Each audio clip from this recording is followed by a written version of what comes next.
Hi, I'm here with Nate Weiss, and we are here to talk about the demo that he did today at the IBA Conference. So I initially got hooked up with the IBA through Zach, who I think he does their newsletter, but he's come to Johnstown a couple times, and he and I have become friends, and he asked me one time, he was like, do you want to come do a demonstration at our yearly conference? And it's like, yeah, of course. I find it very enriching for me to come to places like this and demonstrate and talk with other blacksmiths, metalsmiths. I'm always game to come and explore and play around and show what I do and have people ask me questions and hang out, have a good time. It's been a lot of fun, and I hope to come back at some point too.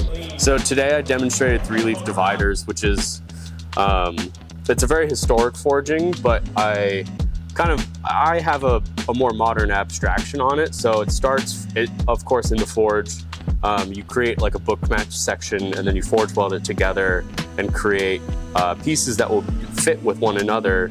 But you start with just forged pieces, and through forging processes and some benchworking processes, you can create a precise measuring tool. I also demonstrated some silver wire inlay, so we took it all the way from the forge to the bench to the pitch bowl and did decorative work on it. So I'm originally from Lebanon, Pennsylvania, which is like a small Rust Belt town, kind of 45 minutes from Harrisburg. I started in my backyard with just a forge and an anvil that like my parents somehow allowed. And I had limited education. I was like, YouTube wasn't really what it is now. I had limited access to books. So it was kind of a cherry-picked education where I took classes and things that were interesting to me. So over the summer, I would go and take, 2-3 classes, and then over the winter, I would work. So I went to Peters Valley School of Craft, the New England School of Metalwork, Penland School of Craft. I worked at places like Touchstone, Center for Craft. So like, I kind of cobbled together an education, and that's how you have to be. You have to find the opportunity wherever it is,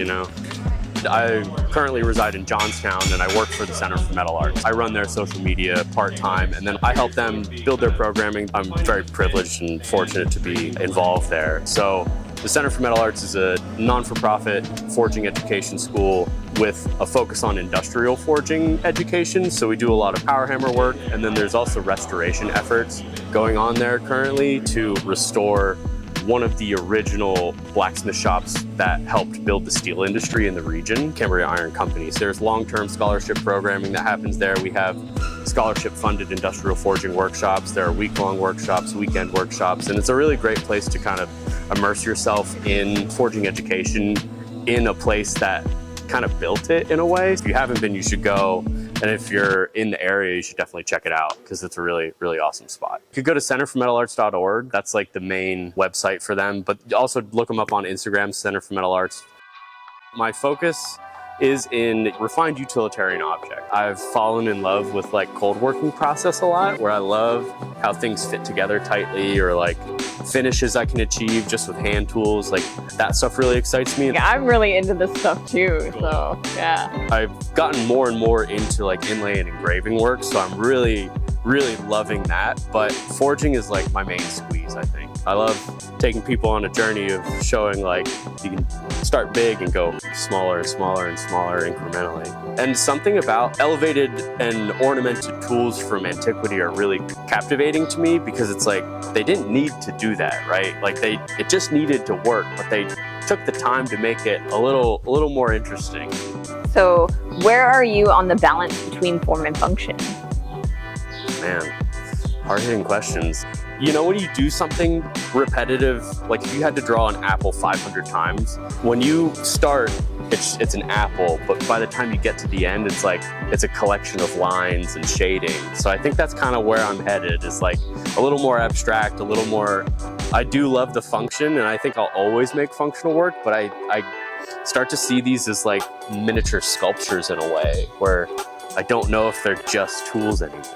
The line between something being useful and something being beautiful is really attractive to me. I think I might be tipping more toward form. I got into box joint pliers too. It's a tool form that requires like almost the destruction of it in order for it to come together. You like have to make slits and push the middle one through and close it up together, but the way you have to do that, you almost need to like rip it apart. And I think that's kind of like It really showcases the pliability of the material. I absolutely love the physics and chemistry involved in metalwork in general. It's very romantic. But I think, yeah, box joint pliers are definitely you're doing something that the metal doesn't seem like it should be able to do. It seems like cheating. Just sounds like very magical for you. I do love that forbidden knowledge aspect, you know? I feel like I'm slowly entering my magician mode where I've gotten into the reason why I did these copper dividers was because I wanted to try out some Japanese patinas on them to get them to be a brick red, and it didn't turn out on this piece, but I'm slowly getting more and more into what can I do to the metal surface in order to make it look weird, and it feels very magical. I don't know, something about it is pretty wizardy. I don't know. I also have a YouTube channel at Nate Weiss. Go follow me on there. I don't upload very frequently, but I do make stuff like this. So if this has been interesting to you, by all means, go follow me there.